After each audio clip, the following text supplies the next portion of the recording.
saya isi properti adalah terobosan, di mana properti tadi biasanya adalah mainannya untuk orang-orang yang kaya baru bisa terjun di properti.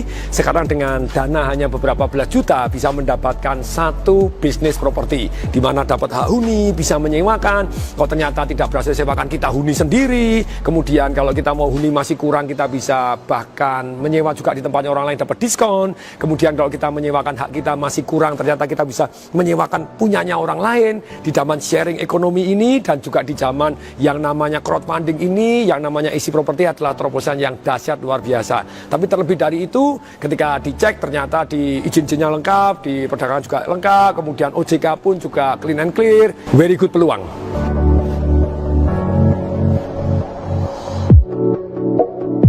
Kalau menurut saya di tahun 2019-2020 ini properti sangat-sangat bagus.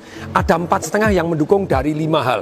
Nomor 1 adalah yang namanya timing properti itu ada siklusnya. Biasanya orang setelah turun, biasanya naik. Itu sekitar berapa? Sekitar 4 tahun. Perhatikan, ketika tahun 98 ekonomi bumi gonjang-ganjing dan properti rontok, mari kita hitung ya, 99, 2000, kemudian 2001, 2002. Kalau Anda masuk 2001, 2002, 2003, booming banyak propertinya.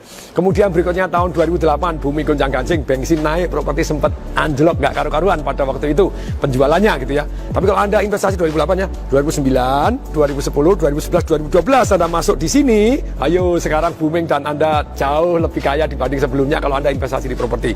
Sekarang juga sama, perhatikan, 2015 rontok toh, mari kita perhatikan, 2015, 2016, 2017, 2018, 2019. Ini time yang sangat bagus untuk investasi di properti. Kemudian berikutnya, yang kedua setelah timing properti, yang kedua adalah namanya siklus ekonomi. Biasanya ekonomi ketika panas, overheating, apa yang terjadi? Pemerintah mengeluarkan peraturan apa? Uang muka properti dinaikin, bunga dinaikin. Jadi kita kelabaan yang jualan properti dan yang investasi properti kok lama nggak naik-naik gitu ya. Walaupun kalau Anda sabar naik juga sih gitu ya, karena ada nanti peluang yang ketiga. Tapi sekarang ini bunga dimurah-murahin, yang namanya DP itu dikecilin juga boleh. Nah sekarang dengan aturan-aturan yang longgar ini, sebenarnya secara ekonomi very good time to go up gitu ya, dengan bunga yang lebih murah. Boleh dikata ini bunga yang termurah sepanjang sejarah yang saya tahu ya di tahun-tahun ini gitu ya. Saya pernah di perbankan sekian puluh tahun di bank zaman tahun dulu sampai hari ini, saya tahu bahwa bunga ini adalah bunga yang sangat-sangat murah. Yang ketiga yang positif untuk properti itu apa sih? Namanya pertambahan jumlah penduduk. Kalau sebuah negara dibom mati semua, propertinya laku nggak? Enggak, karena kosong begitu ya. Nah pertumbuhan jumlah penduduk ini yang Indonesia dahsyat luar biasa. Menurut Boston Consulting Group, gitu di tahun 2013 sampai 2020, 7 tahun Indonesia nambah 68,7 juta orang kaya baru. Tadinya sekolah, sekarang kerja, mulai menikah, mulai cari properti. Dan ini peaknya di tahun 2019-2020. Ini yang top market top jos gitu ya. Semuanya butuh properti. Kemudian yang ketiga, yang keempat adalah kenapa properti sangat bagus, yaitu satu yang namanya infrastruktur itu mulai jadi ini. Perhatikan, bandara-bandara dibuatin, kemudian rel kereta api, jalan-jalan tol, aduh. Jadi presiden dulu sampai sekarang kan jalan tolnya ini sama satu presiden yang terakhir ini sudah gila-gilaan gitu ya. Dengan adanya jalan-jalan tol, infrastruktur pelabuhan, bandara, kira-kira properti naik nggak? Ya banyak naiknya gitu ya dengan kemudahan akses ini tadi.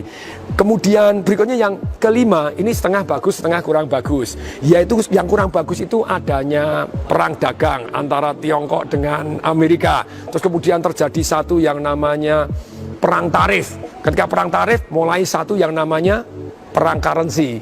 Tiongkok menurunkan nilai mata uangnya 1,5%. Boom, langsung ekspornya bukan ke Amerika, ke negara-negara Asia termasuk ke Indonesia juga meledak. Jadi Indonesia hari ini impornya barang lebih banyak daripada ekspor. Nah ini juga akan ada masalah gitu ya dengan perang dagang ini. Tapi kenapa setengah positif terjadinya perang dagang ini? Dengan adanya perang currency, di mana kecenderungan pemerintah itu untuk menggalakkan ekspor, yaitu dengan cara melemahkan mata uang.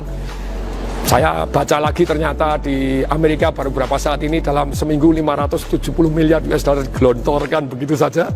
Nah, kalau dengan uang beredar tambah banyak, Indonesia juga kalau nantinya ekspornya kita kalah terus-menerus, mau tidak mau Indonesia juga akan menginflasikan diri.